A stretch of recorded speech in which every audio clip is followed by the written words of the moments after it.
जिसका कोई आकार नहीं है, जिसको नहीं जाना जा सकता है, वह है ये हमने कैसे जाना?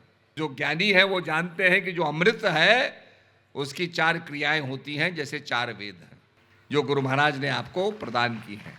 संसार किसने बनाया, क्यों बनाया, कैसे बनाया, इसमें न जाकर के हम अपने जीवन को सफल करने की बात सोचें। भगवान प्रयोगशाला का विषय नहीं है, वो अंतरशाला का विषय है, इनर वर्ल्ड का विषय है, जिसके लिए कहा घूंघट के पट खोल तुहे पिया मिलेंगे। प्रेमी सज्जनों, आज विज्ञान के चमत्कार से हम लोग यहां इस कार्यक्रम में बैठे और दुनिया के अनेक देशों में जो हमारे प्रेमी भक्तगण हैं, all the devotees watching our program in UK, Amsterdam, France, America, Mexico, South America, Africa, so many countries. And this is possible due to a connection. तो यहां पर सभी भाई महात्मा प्रेमीगण बैठे हुए हैं, सत्संग का श्रवण कर रहे हैं। अगर हम इस बात की खोज करें कि हाउ इज इट पॉसिबल कि दुनिया के कोने कोने में यह कार्यक्रम प्रसारित हो रहा है, जा रहा है, तो ये कैसे पॉसिबल है? तो साइंटिफिकली अगर हम एनालाइज करें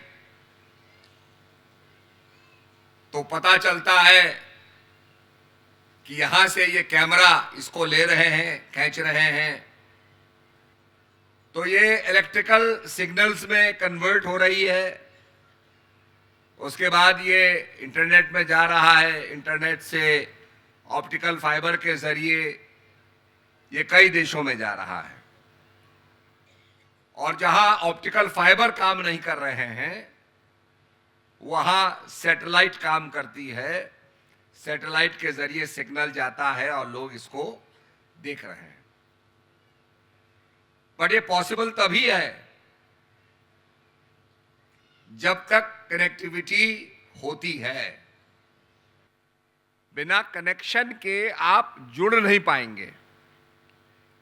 ऐसे ही आपने देखा मोबाइल फोन में कनेक्टिविटी, अगर कनेक्शन नहीं होगा तो आप ट्रांसमिशन देख नहीं सकते हैं।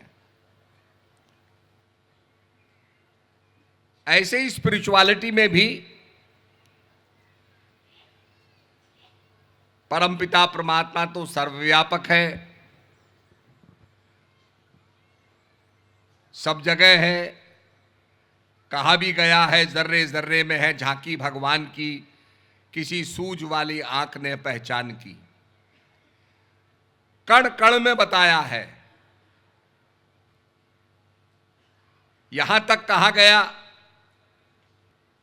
कि कोई मस्जिद में शराब पी रहा था तो किसी ने कहा, अरे ये तो भगवान का खुदा खाना है, तुम शराब पी रहे हो।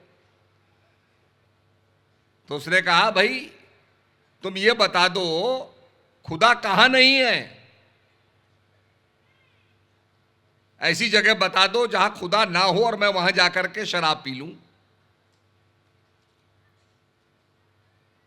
कहने का मतलब वो परम सत्ता सर्वत्र है, यूनिवर्सल है, पर बिना कनेक्शन के, जैसे आपने देखा रेडियो है, रेडियो की तरंगें विद्यमान है, यहां पर भी पंडाल के अंदर रेडियो की तरंगें विद्यमान है, टेलीविजन की तरंगें विद्यमान हैं, पर आप रेडियो सुन नहीं सकते क्योंकि कान से हम सुन नहीं सकते। हमें मैकेनिज्म चाहिए जो उन तरंगों को पकड़े, रेडियो वेव्स को पकड़े और उसको ऑडियो वेव्स में परिवर्तित कर दे। तो उसके लिए आपका रेडियो होता है, उसमें मशीनें लगी होती हैं, मशीनें रेडियो वेव्स को पकड़ती हैं और रेडियो वेव्स को ऑडियो वेव्स में ट्रांसलेट करती हैं। तो ऑडियो जब बजता है तो आप सारी बातें सुनते हैं। ऐसे ही टेलीविजन जो है आपके मोबाइल फोन में लगा हुआ है, वो टेलीविजन ट्रांसमिशन को पकड़ता है, पकड़ने के बाद उसको बदलता है और बदलने के बाद आप उसे देखने लग जाते हैं। But there has to be a connection. अगर कनेक्टिविटी नहीं होगी तो आप ना सुन पाएंगे ना देख पाएंगे। ऐसे ही संतों ने कहा भगवान है। उन्होंने कनेक्टिविटी को स्थापित किया, ये जाना और तब कहा भगवान है। आज बहुत से लोग कहते हैं परमपिता परमात्मा निर्गुण है, निराकार है, वो जाना नहीं जा सकता, निर्गुण है, उसका कोई आकार नहीं है। जिसका कोई आकार नहीं है, जिसको नहीं जाना जा सकता है, वह है, ये हमने कैसे जाना?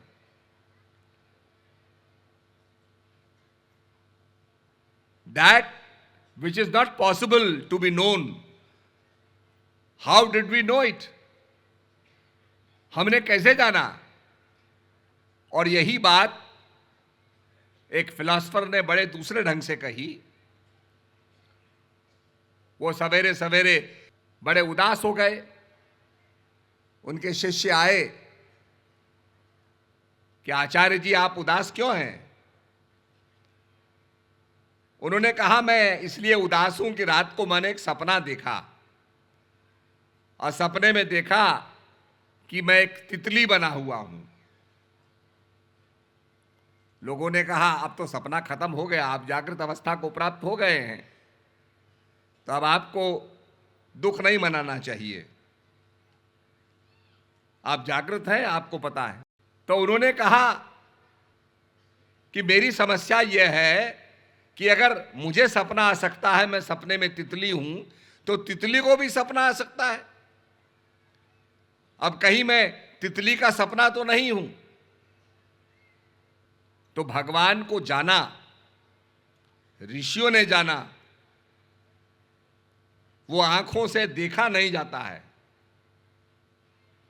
पर वो है। इसीलिए भगवान कहते हैं हे अर्जुन, तू इन भौतिक नेत्रों से मुझे नहीं देख सकता है, मुझे देखने के लिए तीसरा नेत्र चाहिए। आपने देखा होगा हम ब्लड टेस्ट कराने जाते हैं, खून निकाला जाता है, सैंपल निकाला जाता है, तो डॉक्टर उसको देखता है। अब खून को देखने के बाद वो ये तो नहीं कह सकता क्या बीमारी है इसके अंदर, तो क्या करता है कि माइक्रोस्कोप का सहारा लेता है, ग्लास का स्लाइड बनाता है और माइक्रोस्कोप के नीचे देखता है कि इसमें क्या कमी है।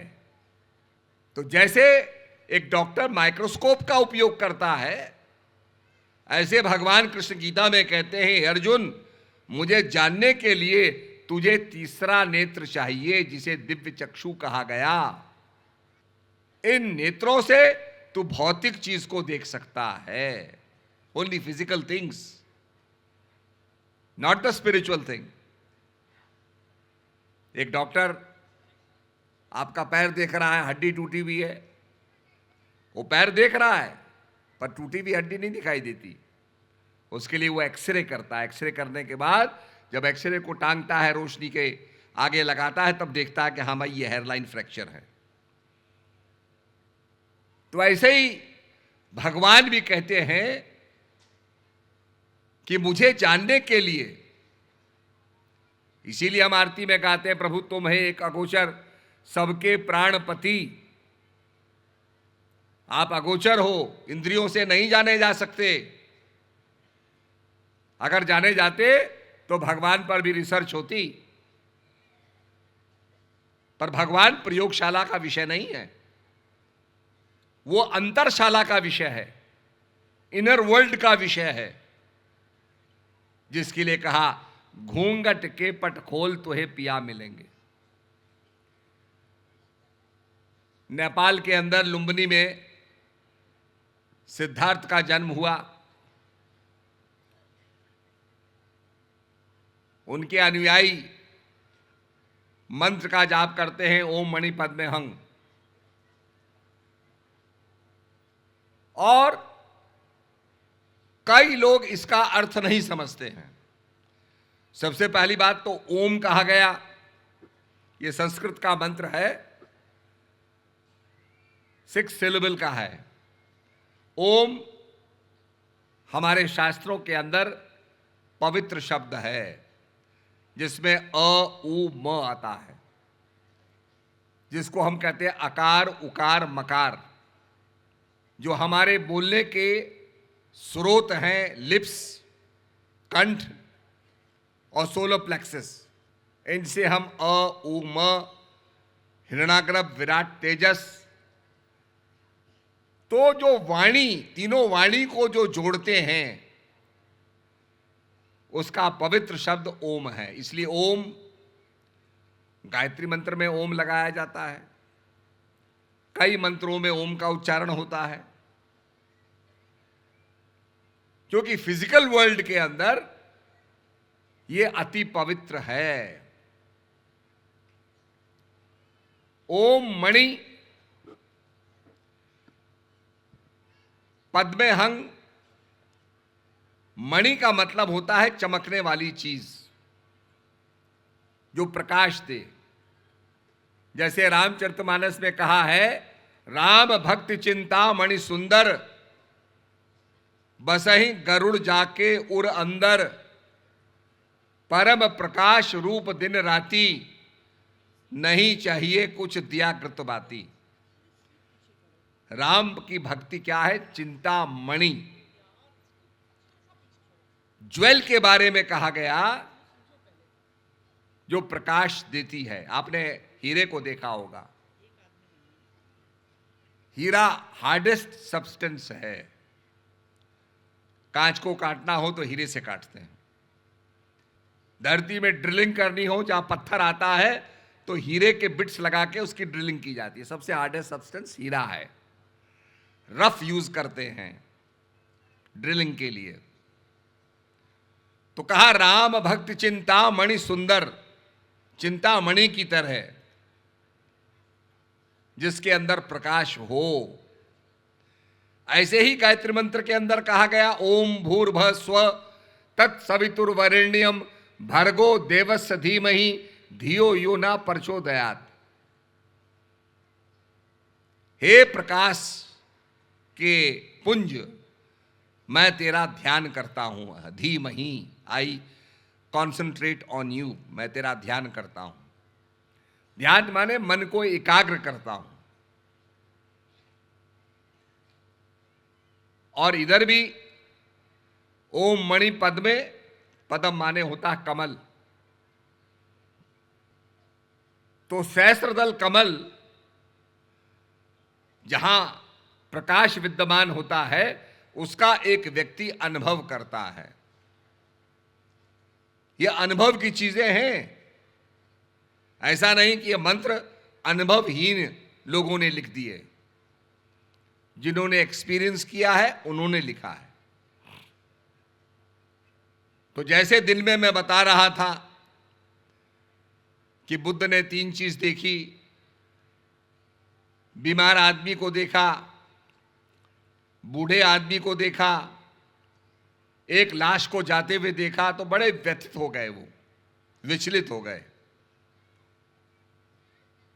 क्योंकि डुअलिटी को उन्होंने नहीं देखा था। उनके सामने सुंदर ही चीजें आती थी। युवा लोग आते थे, सुंदर लोग आते थे, हृष्ट पुष्ट लोग आते थे।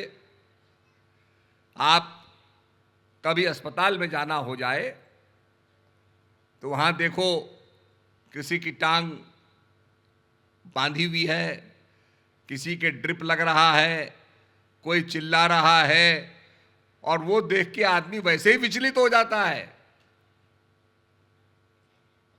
ये क्या हो रहा है?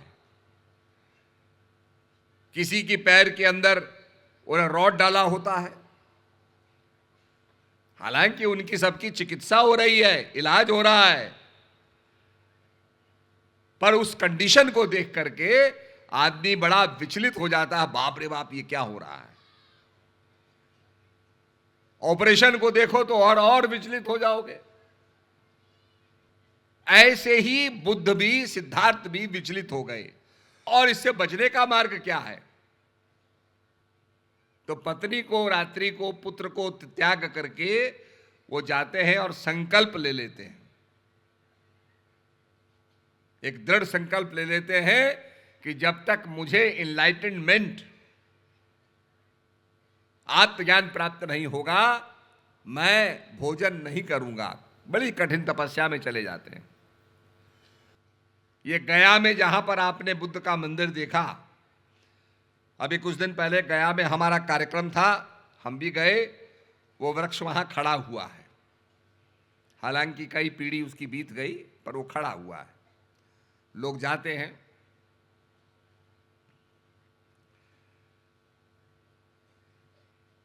तो बुद्ध ने एक प्रतिज्ञा ले ली। अब यहां पर कथा ये आती है कि सुजाता नाम की एक कन्या ने समझा कि इस वृक्ष में देवता प्रकट हो गए हैं। वो देवता के लिए खीर बना के लाई। अब बुद्ध ने तो प्रतिज्ञा की हुई थी, जब तक मुझे इनलाइटनमेंट नहीं प्राप्त होगी, बौद्धित्व नहीं प्राप्त होगा, मैं भोजन नहीं करूंगा, अन्न ग्रहण नहीं करूंगा। इधर सुजाता किसी भाव से आती है, खीर अर्पित करती है, और उसमें डायलॉग होता है, कुछ ना कुछ चर्चा होती है। यह भी आता है कि वहां पर कुछ महिलाएं जा रही थी गाते हुए कि सितार का तार इतना कस के मत खींचो कि टूट जाए, और इतना ढीला भी मत छोड़ो कि उसमें से आवाज ही ना निकले। तो बुद्ध को मध्य मार्ग की प्रेरणा मिली। पर मेरा मानना यह है कि सुजाता ने जो उनको खीर अर्पित की, उस खीर खाने के बाद वो इनलाइटेंड होते हैं। उन्होंने अपने अंदर निग्रह कर लिया। उनके ध्यान की अवस्था में जब वो बैठे हुए थे तो शैतान भी आता है, जिसे मारा कहते हैं। उनको विचलित करने का प्रयास किया जाता है। जैसे आप ध्यान में बैठते हैं तो कोई चीज की अगर ख्याल होगा तो अच्छा वहां भी जाना है, वो भी करना है, अरे वो तो भूल ही गए हम। तो आपको भी जो मारा है, जिसको हम सेटन कहते हैं, वो भी अपना काम करता है। संसार की बातों की याद दिलाएगा, आदमी को भटकाएगा, और ये सभी महापुरुषों के साथ हुआ है। पर जब वो बिना किसी बाधा के, बिना विचलित हुए अपने मार्ग पर चलते हैं, तो वो शैतान भी मारा भी हार जाता है। और तब उन पर मन की विजय होती है, जिसे हम कहते हैं मन जीता तो जग जीता। और तब अपने मन को जीतने के बाद ये कहा जाता है कि दुश्मन को जीतता है जो, उसे वीर कहा जाता है, और जो अपने आप को जीतता है, अपने मन को जीतता है, उसको महावीर कहा जाता है। बुद्ध को आत्मज्ञान प्राप्त हुआ, विश्लेषण वो करने लगे और उन्होंने धर्म की शरण में जाओ, संघ की शरण में जाओ, अहिंसा को प्रमोट किया, हिंसा मत करो। तो कहने का अभिप्राय यह है कि उन्होंने दुनिया के अंदर प्रचार किया और कहा अपने जीवन को सुधारो। बहुत से लोग उनसे प्रश्न करते थे क्या भगवान है? तो बड़ी अच्छी बात महात्मा बुद्ध ने कही कि एक आदमी के कपड़े पर स्याही गिर जाती है। अब कपड़े पे स्याही गिरी, कपड़े पे दाग लगने जा रहा है, इट इज बीइंग सॉलिडिफाइड, वो सूखता जा रहा है। सूख के बाद वो परमानेंट हो जाएगा, पकड़ लेगा, छूटेगा नहीं। अभी गीला है और उसको हम दूसरे पानी से डाइल्यूट करके छुड़ा सकते हैं। तो बुद्ध कहते हैं वो आदमी जाता है और किसी से कहता है भाई ये शाय थी जो थी ये गिर गई, अब मेरे कपड़े पे दाग लग गया। अब ये बताओ शाय किसने बनाई, कैसे बनाई, क्यों बनाई, इस बोतल में क्यों रखी, ये क्यों मेरे पे गिरा? अगर वो एक प्रश्न के बाद सीक्वेंसिंग कर रहा है, दूसरा प्रश्न, तीसरा प्रश्न, इस समय में क्या हो रहा है कि उसका दाग सूखता जा रहा है। तो उसको क्या करना चाहिए कि वो सूखने से पहले ये सब बात ना पूछे और उसको साफ कर दे, धो दे। यही बुद्ध ने कहा संसार किसने बनाया, क्यों बनाया, कैसे बनाया, इसमें न जाकर के हम अपने जीवन को सफल करने की बात सोचें। जिसको कबीरदास जी ने कहा लागा चुनरी में दाग छुड़ाऊं कैसे। तो ये हमारे संतों ने बात कही और इसको जीवन में लाना है, जीवन में भक्ति करनी है। यहां इतना बड़ा यज्ञ हो रहा है और इस यज्ञ के अंदर निश्चित रूप में सभी का योगदान रहा। हमने यहां पर हमारे आदिवासियों का नृत्य देखा, बहुत सुंदर उनका अभिनय था। परेड हमने देखी, बहुत सुंदर अभिनय था। बैंड बहुत सुंदर था। सभी ने अपना अपना योगदान दिया, चाहे वो कैंटीन से लेकर के और कार पार्किंग तक लगाने वाले लोग जो काम कर रहे हैं, सबने अपना काम किया। तो इसलिए अपने जीवन को सफल बनाने की बात है। जो हम प्रयागराज में जाते हैं कि भाई गंगा भी बह रही है, यमुना भी बह रही है और सरस्वती धरती के अंदर बह रही है, तो तीनों वेणियों में, तीनों धाराओं के बीच में हम स्नान करेंगे, हमारा कल्याण हो जाएगा। पर इसका मतलब कुछ और है। गंगा, यमुना, सरस्वती, ईड़ा, पिंगला, सुषुम्ना, ये तीन नाड़ियां आपके अंदर भी हैं। जब सुषुम्ना आपकी जागृत होगी, सरस्वती से आपका मिलन होगा, उसको आप जानोगे, तब आपका उद्धार होगा। आपने योगी जी का भाषण सुना कि हम घाट पे जाके स्नान तो करते हैं, पर उसका जो फल है यहां इस मैदान में लोगों को प्राप्त हो रहा है।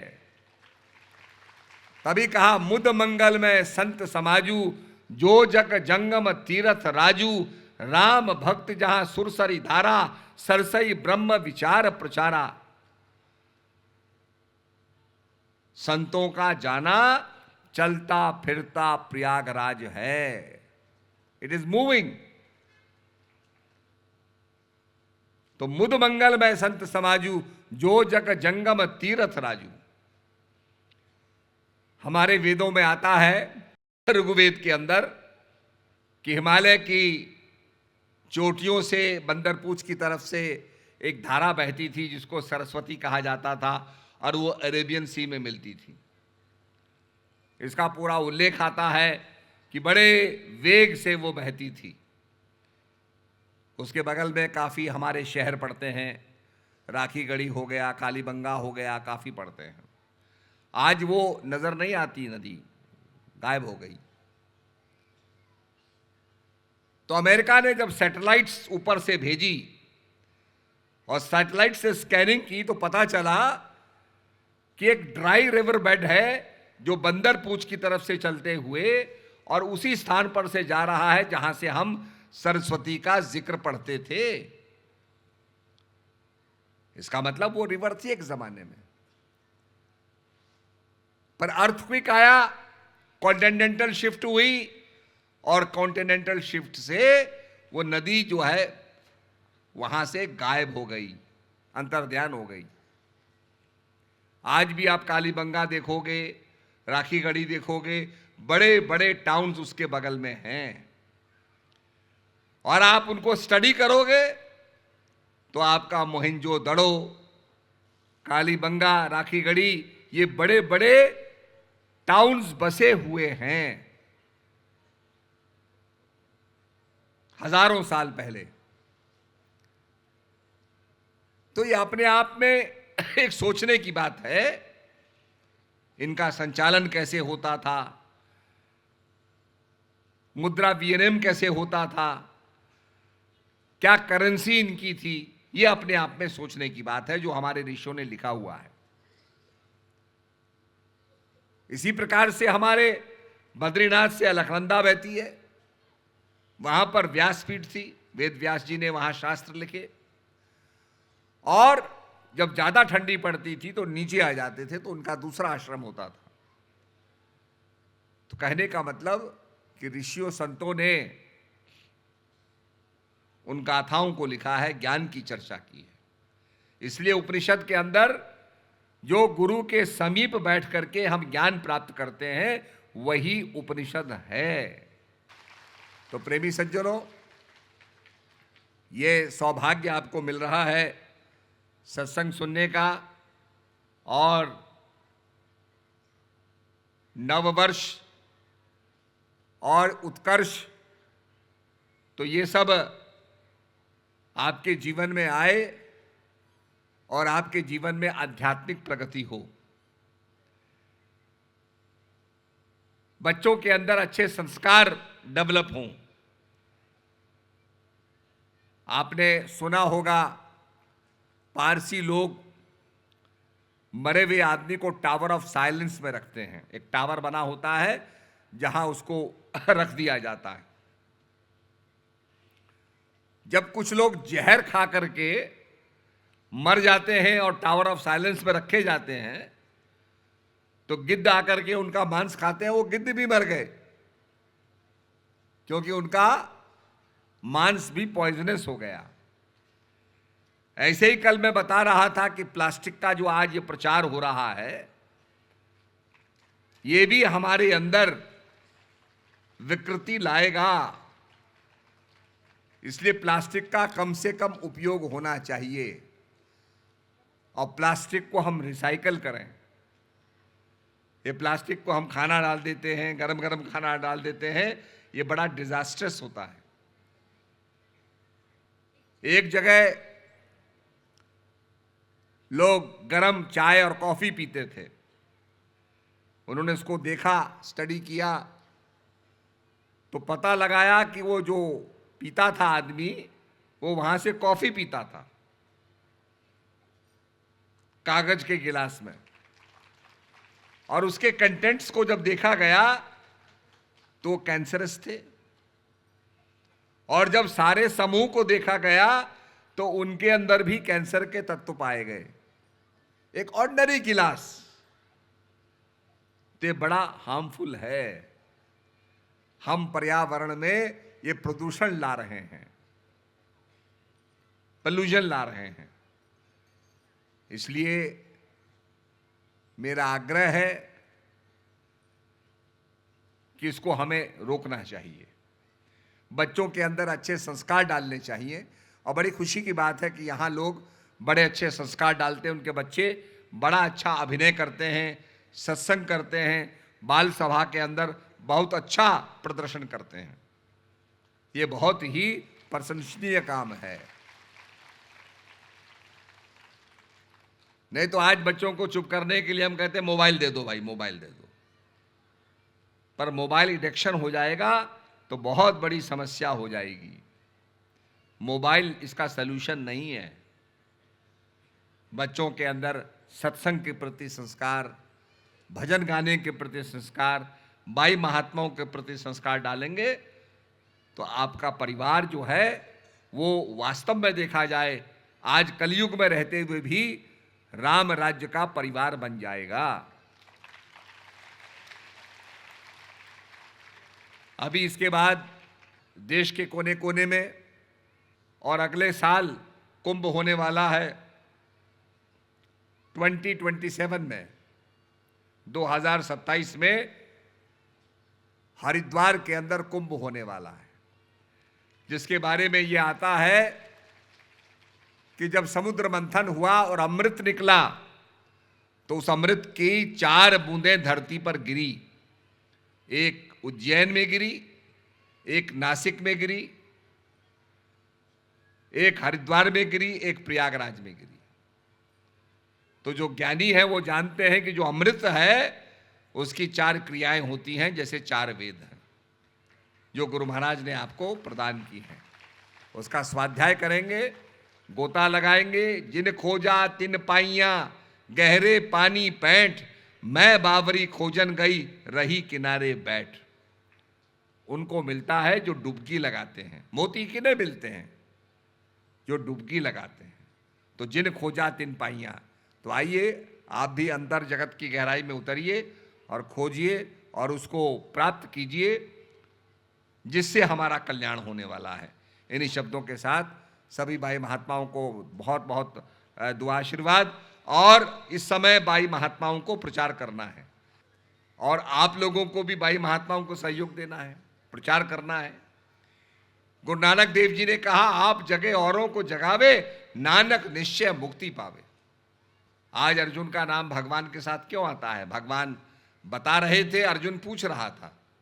अगर हम भी सत्संग करें, प्रचार करें, लोगों को ज्ञान की तरफ लगाएं तो यह हमारा अहोभाग्य है। तो मैं सभी प्रेमियों को नव वर्ष, नव हर्ष और नव उत्कर्ष के लिए बहुत बहुत बधाई देता हूं। और निश्चित रूप में आप अपनी यात्रा पूरी करें। और अब जब आप जाएंगे तो थोड़ा ध्यान देते हुए भी जाएं, क्योंकि यहाँ बहुत तेज चलाते हैं, तो ध्यान देते हुए भी जाएं। तो सभी प्रेमियों को बहुत बहुत दुआ आशीर्वाद। धन्यवाद।